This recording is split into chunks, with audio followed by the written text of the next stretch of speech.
Yo, what's up? Welcome back to another episode of The Swiss. Continuing on with the NBA playoffs, and things have turned around for me a bit in the second round. If you've been following along, I got hit pretty hard in that first round of the playoffs. After having a really good regular season, could not catch a break in the first round. Stringing together some W's here in the second round. Had a big hit on Dallas. Had a big hit on Oklahoma City money line that was in Game 4. So stringing together some wins here. Hopefully that continues. I'm recording this before the Denver-Minnesota Game 6, and I'm on the Wolves. So hopefully by the time you are watching this video, the Wolves have taken care of business and pushed that to 7 games. Let's go, Minnesota. Hoping. In this video, I'm talking Knicks-Pacers Game 6 back in Indiana. Let's go. Welcome to the Source. The Source.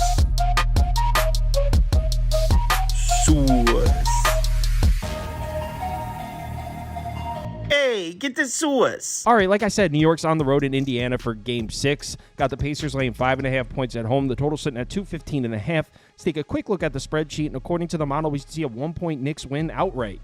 Final score 112-111 Knicks, but as I keep mentioning, my model's on the simpler side. It doesn't know OG Anunoby is going to be out. It doesn't take into account individual players. So with all the injuries on the Knicks, we should probably just toss this out. And speak of the devil, we're doing injuries and inactives next, and we'll start with New York.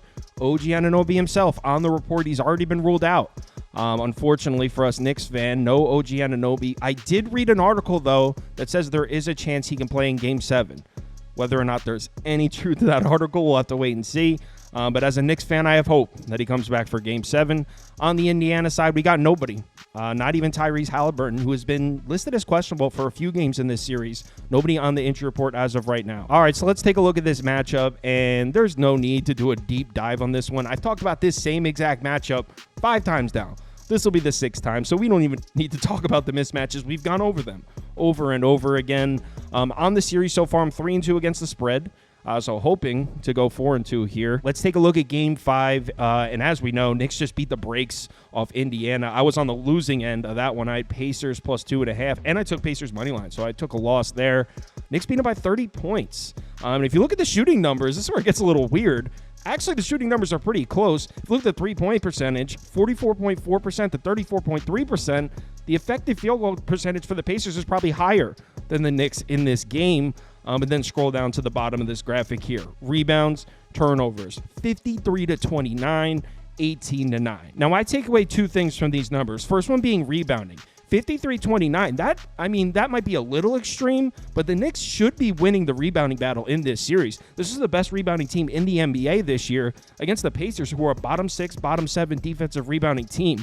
So maybe there's some regression there. Maybe they don't beat them by 24 in the rebounding discrepancy, but I expect the Knicks to win this battle. So I don't see a ton of room for regression in that department, but turnovers. The New York Knicks should not have a +9 turnover margin in this matchup. In fact, Indiana should probably be slightly winning that battle. Indiana is really great as far as protecting the basketball. Not that the Knicks are bad, but the Pacers should win the turnover battle slightly. So I expect a lot of regression. I expect the Pacers back at home to do a much better job protecting the basketball. But the rebounding battle, like I said, I expect New York to win. That's why I said I'd like the Knicks to sweep entering this series. I said I like the Knicks in 4. Well, at the time, I didn't know Mitchell Robinson was going to get hurt in Game 1, and OG Anunoby was going to get hurt in Game 2, and we were going to be down to a 6-man rotation. Obviously, if I had that information, I may not have said that. But still, I expect the Knicks to win the rebounding battle. And we have to take a look at some home-away splits here because that's been a huge storyline of this series. Kind of like the Orlando-Cleveland series. The home team's undefeated. Perfect 5-0 in this series. You can see points per game in New York, 124 to 109.7. Field goal percentage, Knicks. 3-point percentage in New York's actually kind of even. But then look at those numbers in Indiana. 97.5 points per game for the Knicks to 116. Field goal percentage, Pacers. 3-point percentage, significantly Pacers. So home away splits, the huge story here. And this game's in Indiana, so how are we not leaning Pacers, just blindly taking the home team? A couple more things I want to add here. The big one being the battle between Brunson and Halliburton went heavily to Jalen Brunson in Game 5. 44 points to 13, 7 to 5 in the assist department. Look at the plus-minus plus 31 for Brunson, a minus 22 for Halliburton. Back home in Indiana, you expect that to swing way back towards Halliburton. Also, as we know, it's been much more profitable to bet Indiana coming off a loss rather than off a win. That's been the case all season. Actually, the Pacers are 25-13-2 against the spread coming off a loss. It's the best in the NBA in the regular season. They had the best record coming off a loss against the spread in the NBA this year. Coming off a win, just 23-29-1 against the spread. You got the Pacers coming off a loss, Pacers coming back home, Halliburton coming off a quiet game. Just a lot of regression on the side of Indiana. I don't expect them to get dominated on the glass quite that badly. Turnovers, there's no way they should have a -9 turnover margin. So as far as the bet, I'm on the Pacers. I'm going to lay the 5.5, just like I did in Game 4, that one with flying colors. And if I'm being honest, I expect Game 6 to look a little bit like Game 4.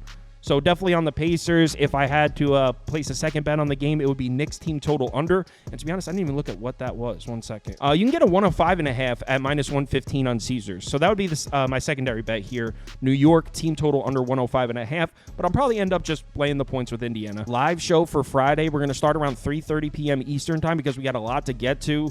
We got playoff NHL, playoff NBA, WNBA. We got 15 MLB games. So we're going to start 30 minutes early to account for that. But yeah, if you're able to make it, would love to see you in the comments.